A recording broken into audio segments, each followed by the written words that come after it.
Hello friends, welcome to my YouTube channel KG crazy. आज हम सीखेंगे एक नया टॉपिक। दोस्तों, जनरली इंटरमीडिएट के बाद आप लोग कोई ना कोई कोर्स करेंगे या कोई बीएससी बीटेक वगैरह बीसी वगैरह करेंगे, तो उसमें मैथ जो है वो इंग्लिश में ही आता है मैथ सब्जेक्ट। इसलिए हमें हिंदी मीडियम वाले बच्चों को थोड़ी सी दिक्कत रहती है। अगर हम कुछ वर्ड्स मीनिंग को याद कर लेंगे तो हमें वहां पर जाके बहुत इजी मिलेगा। इसलिए मैंने कुछ वर्ड्स मीनिंग जो आते हैं वो मैंने कोशिश करी समझाने के लिए। तो हम देखते हैं कैसे। भुजा, भुजा को हम कहते हैं साइड, किसी भी आकृति की भुजा को साइड कहते हैं। कोण को हम कहते हैं एंगल। आप जनरली जानते हैं दो रेखाओं के बीच का जो झुकाव है उसे कोण कहते हैं, उसे हम एंगल बोलेंगे इंग्लिश में। त्रिभुज को ट्राइंगल। आपको लग रहा होगा कि तो हमें आते हैं। दोस्तों, बेसिक से स्टार्ट करेंगे कुछ हम, फिर हम थोड़े कठिन की ओर आएंगे। वीडियो थोड़ा लंबा हो सकता है। व्यंजक, जैसे हमने कोई बोला एक्स की कोई समीकरण है तो उसे हम इंग्लिश बोलेंगे एक्सप्रेशन, व्यंजक। ठीक है जी, आगे बढ़ते हैं। फिर अगला है हमारा परिवृत्त। दोस्तों, आपने देखा होगा ये त्रिभुज है। त्रिभुज के एक वृत्त होता है जो त्रिभुज को बाहर से टच करके जाता है तीनों शीर्षों को, इसे कहते हैं परिवृत्त, सरकम सर्किल। एक होता है जो त्रिभुज के अंदर से टच होके जाता है, इसे कहते हैं इन सर्किल, अंतःवृत्त, इन सर्किल कहते हैं। आगे बढ़ते हैं। एक होता है सर्वांग सम। अगर दो त्रिभुज के अंदर हमने देखा होगा कि दो भुजा एक कोण इस टाइप से तीन आकृति समान होती हैं, उसे कनकरेंट कहते हैं, सर्वांग सम।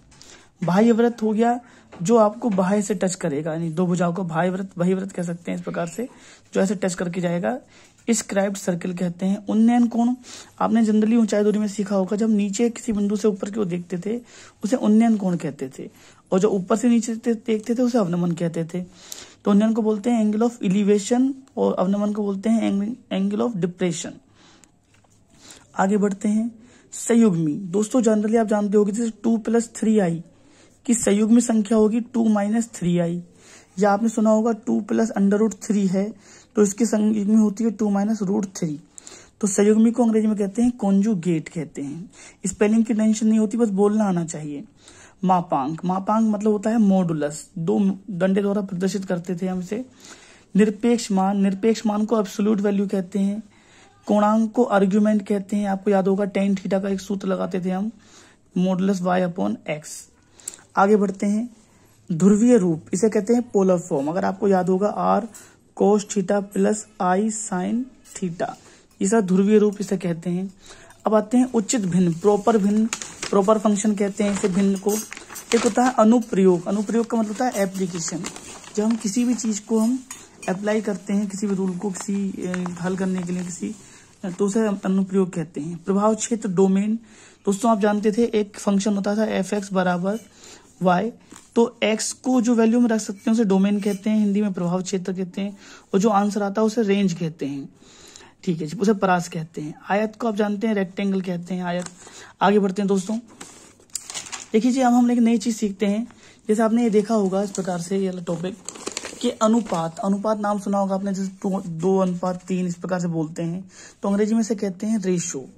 गुरुत्व केंद्र, गुरुत्व केंद्र को कहते हैं सेंटर ऑफ ग्रेविटी कहते हैं। केंद्रक माने होता है सेंट्रॉइड। संरेख माने अगर तीन बिंदु एक ही लाइन में होते थे, जिसे संरेख कहते थे हम लोग, तो इसे अंग्रेजी में कहते हैं कोलिनियर। बिंदुपथ, किसी बिंदु का जो समीकरण होता है उसे बिंदुपथ कहते हैं, अंग्रेजी में लोकस कहते हैं। जनरली ये बार बार आएगा। सरल रेखा को स्ट्रेट लाइन कहते हैं, तो हमने सीखा होगा, लाइन में आ जाओ। दोस्तों, ये 4 आकृति होती हैं। चतुर्भुज, जरा मैं आपको समझाता हूँ। चतुर्भुज, समांतर चतुर्भुज, समचतुर्भुज और वर्ग। तो जरा गौर करते हैं। जिसकी आमने सामने की भुजाएं समान होती हैं उसे कहते हैं हम लोग आयत, रेक्टेंगल बोलते हैं। और अगर हम इसी को थोड़ा सा तिरछा कर दें, जैसे कि जो काजू कतली वाली बर्फी होती है, इस प्रकार से कि साइड तो बराबर है, ये वाली साइड इसके बराबर है और ये वाली साइड इसके बराबर है, लेकिन एंगल 90 का नहीं है, इसे हम कहते हैं समांतर चतुर्भुज। और किसी भी चतुर्भुज को जिसकी आकृति टेढ़ी मेढ़ी हो, 4 भुजा हो बस, 4 साइड्स हो बस, भुजा को साइड कहते हैं, उसे हम कहते हैं क्वाड्रिलेटरल। क्वाड्रिलेटरल माने होता है चतुर्भुज। समांतर माने, जैसे जो काजू कतली वाला एग्जाम्पल मैंने आपको दिया दोस्तों, चित्र सही नहीं बना, तो उसे हम कहते हैं पैरेललोग्राम।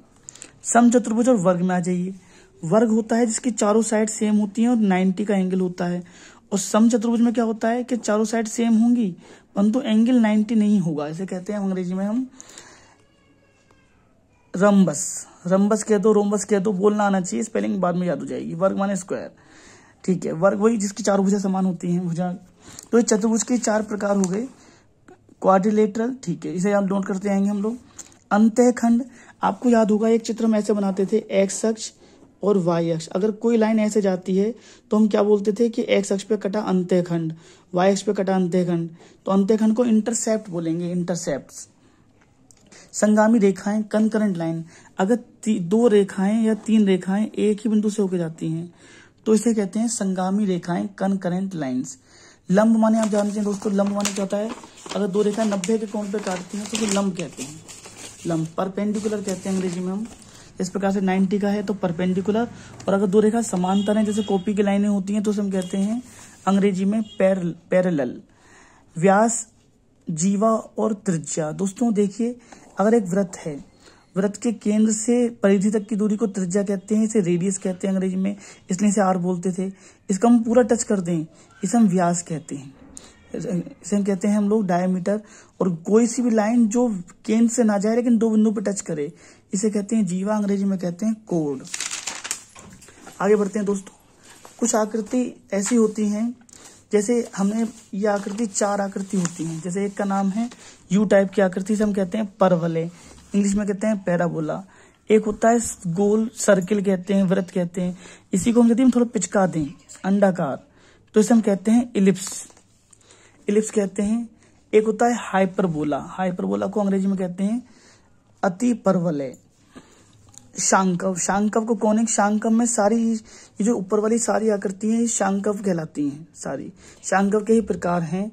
वक्र को हम कहते हैं कर्व, जैसे भी कोई रेखा है जिसकी इसे हम कहेंगे रेखा, लेकिन इसे हम क्या कहेंगे, इसे हम कहेंगे वक्र, इसे हम वक्र को बोलेंगे अंग्रेजी में कर्व। अब आइए शीर्ष। दोस्तों अगर कोई भी आकृति हमने पढ़ रखी है, जैसे इस प्रकार से इंटरमीडिएट में टॉपिक है कि ये हमने पढ़ा, ये हमने एक आकृति पढ़ी, इसे परवलय कहते हैं, पैराबोला। अब पैराबोला में क्या होता है, इस प्रकार से आप देखिए ऐसे, ये जो चीज है इसे हम बोलेंगे शीर्ष। शीर्ष को हम कहते हैं, यहाँ पे देखिए वर्टेक्स, तो ये हो गया वर्टेक्स। इसके बीच में एक बिंदु होता है उसे हम कहते हैं नाभि, भाभी नहीं नाभि, तो अंग्रेजी में कहते हैं फोकस, तो इसे अंग्रेजी में कहते हैं फोकस। एक शब्द होता है उत्केंद्रता और एक होता है नियतता। दोस्तों इस चित्र में इस साइड एक लाइन होती है, इसे हम कहते हैं नियतता, अंग्रेजी में कहते हैं डायरेक्ट्रिक्स, डायरेक्ट्रिक्स। और अगर हम यहाँ से यहाँ पर एक इसे हम पॉइंट मिलाएं और यहाँ से इसे परपेंडिकुलर डालें तो इसे हम बोलते थे एस और इसे हम बोलते थे पी। ये मैथ की चीज है खाली, एम। तो पी एस बटे पी एम के रेशो को हमने ई कहते थे, उत्केंद्रता। आप इस बात को छोड़िए, फिलहाल आप स्पेलिंग पे फोकस कीजिए। उत्केंद्रता माने होता है इसेंट्रिसिटी। अब आइए नाभि लंब। अगर हम दोस्तों नाभि पे एक लंब खींच देंगे, लंब, तो इसका नाम हो जाएगा नाभि लंब, इसे हम कहते हैं लेटस रेक्टम। आगे बढ़ते हैं नाभि जीवा। अगर कोई भी लाइन जो नाभि से होकर जाएगी लेकिन तिरछी होकर जाएगी उसे हम बोलेंगे नाभि जीवा। तो जीवा का हमने नाम पढ़ा था कोड, नाभि का नाम हो गया फोकस, तो फोकस कोड ना बोल के फोकल कोड बोला गया है। आगे बढ़ते हैं दीर्घाक्ष। दोस्तों अति परवलय दीर्घवृत्त नामक आकृति में जो बड़ी रेखा होती थी इसे कहते हैं दीर्घाक्ष, जो छोटी रेखा होती थी उसे कहते हैं लघु अक्ष। तो दीर्घाक्ष को हम अंग्रेजी में कहते हैं मेजर एक्सिस और लघु अक्ष को कहते हैं माइनर एक्सिस। ऐसी दोस्तों इसी प्रकार अति परवलय नामक आकृति में इस दूरी को हम कहते थे अनुप्रस्थ अक्ष, इसे कहते थे संयुग्मी अक्ष इसको। तो इस प्रकार से अनुप्रस्थ अक्ष और संयुग्मी अक्ष में इसे अंग्रेजी में कहते हैं ट्रांसवर्स और कॉन्जुगेट एक्सिस। अनुरेखण, ट्रेसिंग, अगर किसी भी आकृति को हम चित्र को हम बनाएंगे तो हम कितना कहते हैं ट्रेसिंग कर रहे हैं हम उसका, ट्रेस पेपर भी आपने नाम सुना होगा। दोस्तों एक लास्ट पेज और है, इसे जैसे मान लीजिए हमने कोई पढ़ी होगी भिन्न, भिन्न का नाम आप लोग जानते हैं, जैसे 2/3 पढ़ रहे हैं तो जनरली हिंदी में तो बच्चा जानता है, जैसे हमने लिखा 2/3 तो इसे कहते हैं अंश और नीचे वाले को कहते हैं हर।